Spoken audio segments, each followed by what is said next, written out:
칼국수를 위해 밀가루 반죽을 해보신 분들은 아실 것입니다. 반죽을 밀대로 펼 때 두께를 맞춰야 하는 이유는 잘랐을 때 면발 하나하나의 크기가 비슷해야 먹는 사람도 즐겁고 편하기 때문입니다.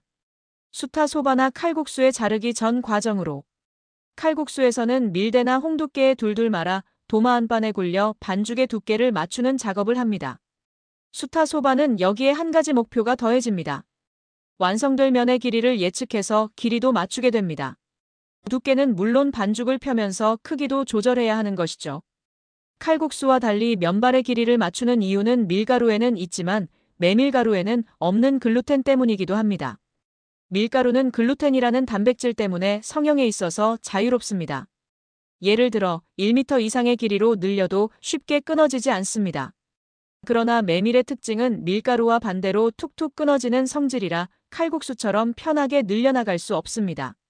반죽이 완전히 펴지고 자르기 전의 상태가 되었을 때 자르기에 알맞은 크기로 완성해 가는 것입니다.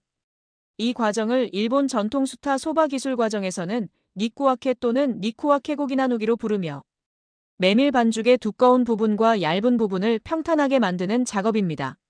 칼국수와 수타 소바의 특징. 칼국수가 우리나라에서 일본으로 건너가 우동이 되었다는 일본 우동 기계. 사누키멘키 회장의 생각과 저의 생각은 일치합니다. 조선시대 원진 스님이 우동가루에 메밀가루를 섞어 국수를 만드는 방법을 알려준 후 일본에서는 우동보다 소바를 찾는 사람이 압도적으로 많아졌습니다. 그래서 칼국수와 소바의 재면 방법이 크게 다르지 않은 것 같습니다. 현대에 오면서 조금 달라졌지만 에도 시대에는 똑같았습니다. 달라진 이유를 잠깐 설명하면 족타의 원인이 있습니다. 에도 시대의 족타는 애증의 재면 방식이었습니다. 현재도 족타는 유효하지만 비닐이나 위생을 담보로 만들 수 없었던 에도 시대에는 식중독의 위협으로부터 자유로울 수 없었습니다.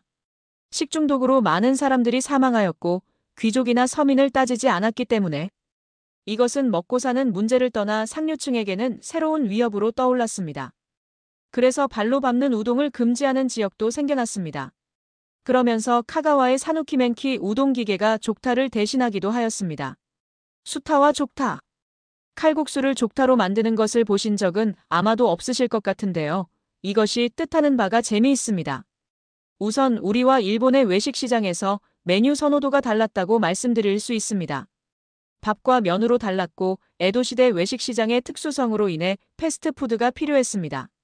노동자들의 식사를 해결해야 했던 당시에는 빠르게 식사를 해야 했기 때문에 먹는데 시간이 오래 걸리는 뜨거운 음식이나 바로 만드는 음식은 살아남지 못했습니다. 메밀의 구수한 맛에 빠지기 시작하자 우동보다 고도의 기술이 필요하게 되었습니다. 니쿠와케의 기술도 필요해진 계기가 된 것이죠. 요츠다시와 니쿠와케.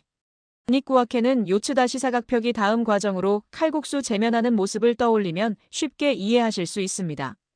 칼국수에서 밀가루 반죽을 밀대에 둘둘 말아 도마에 굴리는 과정을 수타 소바에서는 요츠다시라고 합니다. 칼국수는 이러한 과정으로 반죽이 얇아지며 커지게 됩니다.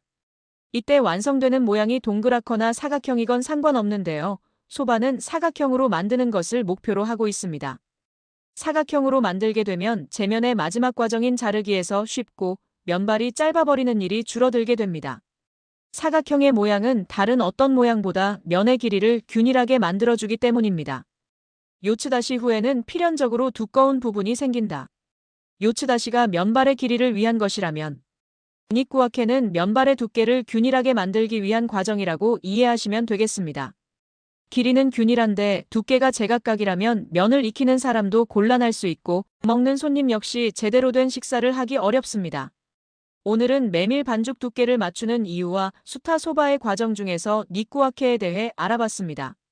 모든 기술 과정은 이유가 있고 정확하게 만들었을 때 결과물까지 완벽해질 수 있는 것 같습니다. 수타 재면의 뜻을 두고 계신 분들은 칼국수부터 시작해서 우동, 소바로 이어지는 재면의 뿌리부터 시작해보는 수타 공부를 하는 것이 도움이 될 것입니다. 실패해서 배우고 완성하며 기술력을 쌓기 바랍니다. 항상 질면하세요. 오늘은 여기까지입니다. 소바 강사 키리안이었습니다. 감사합니다.